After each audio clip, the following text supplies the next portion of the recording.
Welcome back. Now in this video we're going to be talking about how you can write a killer sales letter. We're going to be talking about some general considerations before we get into the basics of writing a sales letter. Now you're going to want to really master this process yourself because getting a copywriter could do this. It's probably going to cost you between $3,000 to $5,000, and that's probably going to have to be paid before you sell anything.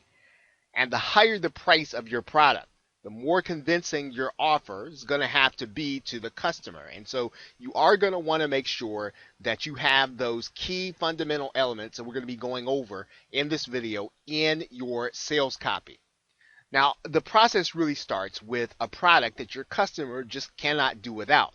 So really making sure that you've got a good product that's hitting the market, that's timed well, that the customer, you know that customers really do have a desire. That goes back to the research and the brainstorming process that we talked about earlier in the course. Now, your goal is to get people to buy now. Not just to buy, not to buy when they want to buy, but to buy right now. You want them to get involved with what you are offering. Now, you want to avoid fire sale pricing if possible. You want to price your product at the value that you are trying to communicate to the customer. Fire sale pricing doesn't make you credible to either buyers or affiliates, and quite frankly, it will start to diminish your brand. If you want to attract affiliates on a continual basis, that's going to be difficult if you're offering fire sale pricing. Now, in general, what you want to do is you want to make sure that your pricing ends in 7. That's generally what internet marketing pricing does, and that is what customers expect. And there is some science on why the 7 actually works in terms of how people read numbers from left to right. In general, digital products that you're going to be offering in internet marketing, particularly the make money online niche, you want to end them in a 7. Now, let's talk about these 8 basic principles that need to be inside of your copy anytime you're going to be writing a sales letter, or even if you have a sales letter written for you. You want to look for these 8 elements. Now, you're going to want to have a good headline, and we'll talk about what that means in a minute. You want to make sure that you have subheadlines throughout your copy. They actually break up the thought pattern. And when you look at the subheadlines, if you were to read the subheadlines all the way down through the sales copy, you'll find that they tell a story in and of themselves. Now, you want to make sure that you've got an introduction. Kind of gives people an idea of who you are and why you're presenting this product. You want to talk about, we're going to regurgitate. In other words, we really want to give the buyer the opportunity to see what it is that we're offering, and we want to see that they understand what this product is going to do relative to their problem. So we want to make sure that we are telling them that we understand their problem. We're setting them up to make sure that they know that we've made the connection. And we're going to present the solution. And of course, the solution then is going to be our product. Our product is the solution in context to their problem. Now, the other thing we want to do, we want to handle objections. Of course, there's several ways to do that. The classic way to do that is with testimonials. Of course, we want to be able to make sure that our testimonials offset all of a buyer's potential objections. Now, there are some other ways to do that. We'll talk about that here in a minute, but basically, you want those testimonials, you want that social proof, you want it to really give people the opportunity to say yes to you, and in order to do that, you've got to help them to overcome any potential objections that they have. And of course, you're going to have one or many calls to action. In other words, you want to make sure that you're telling the buyer, hey, this is what you need to do. You need to go to the buy button now. Handling them and really giving them specific directions as to what you want them to do. And of course, your sales letter can include often a PS, a postscript at the end of the letter.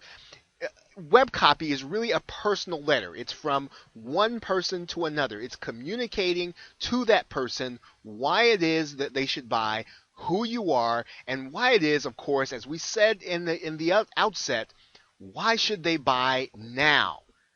And so we want to make sure that the sales letter that we write does drive them to buy and buy now. So what about the headline? Well, the headline really is the most important part of the sales letter. And that headline is that first thing that they're going to read. It grabs them by the throat. And either the prospect continues to read or they click away and go someplace else. So you want to make sure that you grab their attention. Color is important. And there's a code there, and you want to take a look, and you want to make sure you use that bright, solid red that communicates to them, look at me. That headline screams, look at me first. And in general, there are several fonts that marketers use. In testing, in general, the font tends to be Tahoma, Myriad, WebPro, Impact, Arial, or sometimes even black. But regardless, you want to make sure that you are using, again, the font that marketers are going to be anticipating that says, hey, look at me and look at that headline. You want to make sure that that font is going to be about 30 to 36 point. Again, not overwhelmingly big, but big enough so that it stands out to the buyer when they come to the page. Start your headline with words like announcing, attention, an open letter, discover, or how to. All of those things really get their brain thinking and moving in the direction so that they will continue reading. You don't want them to come to your headline and be bored. You don't want them to come to your headline and decide they want to go someplace else and read other things. Now, another thing you want to do in your headline is to call on a specific audience. You want to say to all internet marketers, to men wanting to date women. You want to make sure that your headline speaks to someone specific in what it says and in how you say it. And of course, you want to address the headline, and you want it to address you. And you don't want to use general terms like you all. You want to say you. Remember, it's a personal letter. You want to promise a benefit in the headline and show specific results. Now, there are some other things that the headline really does need to have. We want to go over those things right now. Now, here's a bad headline. How to get the woman of your dreams. Now, it sounds like it's salesy, but it's really not. Really, it's generic. It doesn't say anything. It doesn't really call anybody to action. It doesn't really give anything specific. Now, here is how you might improve that. Here's how a 23-year-old goofy geek got phone numbers from 17 attractive girls in 1 week, and now he's about to spill the beans. Promises that benefit a specific result. You've got something there that grabs the reader by their throat. In your headline, you want to have a character. Notice how you've got a character in that headline. Goofy geek, right? Now, that's someone that even if you're not a goofy geek, you know who that person is. You can probably relate to that person. Now, you want to make sure that you have the headline that's going to speak to your prospect.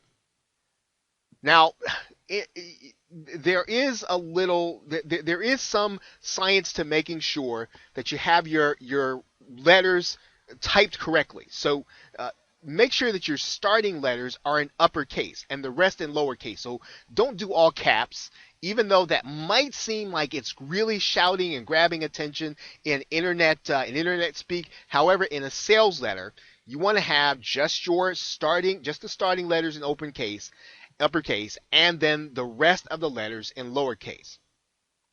Now, sometimes a headline can also use a cliffhanger technique, and you'll see that being used in television, and you'll see that being used all over the place. And you basically want to give the reader just enough to make them curious. You don't want to tell them everything. You want to leave them, and you want to trail it off so that they've got to keep reading in order to find out what is in the rest of the sales letter. And of course, what you want to do in your copy is you want the headline to move them on. You want it to press their hot buttons. Now, what do I mean by hot buttons? Let's talk about that here for a minute. Here are your hot button words that you can use in your headline. Easy, fast, more, less, instant, right? New. All of these things are tested, time tested. Um, Guarantee, proven, sexy, extra, bonus, original, safe. All of these things really do communicate to the buyer that they should keep reading, right? Certified, no risk, wanted, secret, limited time only. Use these words liberally in your headline and even throughout your copy also. Now let's move on to the subheadline, which comes right after the headline. And what the subheadline is really, it's a hook. All it does is you grab their attention with the headline, and now you want them to keep reading, and the subheadline actually does that. And you're going to have a subheadline every few paragraphs in your sales letter. You want to make sure that it's smaller than the headline. So you want to make sure that it's not the very same thing as the headline. The headline, remember, grabs their attention, but the subheadline is important too, and it keeps their attention and it keeps them moving in their reading. Now, here's one of the most important parts of this headline. It's really for those people who scroll through the page, right? And so what it does is it catches them and it forces them to read that subheadline because it stands out from the rest of the text, even though it's not the same as the headline. Now, not everyone's going to read your subheadline. Now, when you look at all of the subheadlines together, if you read them one by one and you skip over the text, all those subheadlines should tell a story. Right? They should tell a story all by themselves and lead the buyer down the page. So now the third element is the introduction. Now in the introduction, you want to really qualify that prospect. You talk about his or her problems. You talk about what they are aspiring to. You make sure they know that you are relating to them. And you don't want to use dear friend. Okay, that's something that internet marketers have come to use and they have come to put in sales letters, but you want to avoid that. That really screams that your sales letter is insecure, is insincere, and that you haven't really thought through your prospect. You don't really know them all that well. Be specific also. Talk about it, dear frustrated marketer, or dear someone dear someone who wants to double their dating. Really get specific in your language when you do your introduction. Talk about them a little bit, right? Talk about yourself a little bit. Talk about how you have the same problem. Talk about how you can relate to what they're going to. Really establish that connection in your introduction, because the prospect is asking, who are you? And why should I listen to you? Now, we're going to move on to something that sounds slightly similar, but it is a necessary part of your sales letter. It's called regurgitation. And it really is this process of exaggerating the existing problem. You are going to make sure that your buyer knows that you understand what they're going through. Now, the reason that you're going to do that is because you're going to exaggerate the problem. Because a buyer understands their problem in exaggerated terms. They're thinking about the worst case scenario. And you are going to do the best you can to take them there visually and through your words. So now what you want to do in the regurgitation process, you want to introduce solutions to them, but these solutions are going to be inferior to what you are eventually going to offer. So, for example, if you were talking to an internet marketer, one solution would be to have someone, a professional, create a product for them. Let's say that your product was about product creation. You'd talk to them about how they could have someone create a product for them and do all the work for them, and talk about how much that would cost, right? And so you are always going to present a choice to them that's real, but one that is less than acceptable to them. So finally, once you have set the stage by exaggerating the problem, so they know you understand, they know you understand, you've made that connection with them because you've explained that problem in terms that they are seeing in their own life and in their own mind, you are going to present your solution. And you start out by saying introducing. Right? Introducing whatever your product name is. And then you want to start talking about the benefits. what does your product offer? What does your service offer? Now, when you have more than one component, right? When your product offers more than one key benefit, has more than one aspect, you want to use Johnson boxes. And they're little colored boxes that really highlight one particular aspect or one particular component of the product. You want to put each component inside of a Johnson box. Now, just in general, right? You want to take the benefit words and any result-oriented words, easy, fast, or twice the power. You want to take those words inside of your solution paragraph and just highlight them.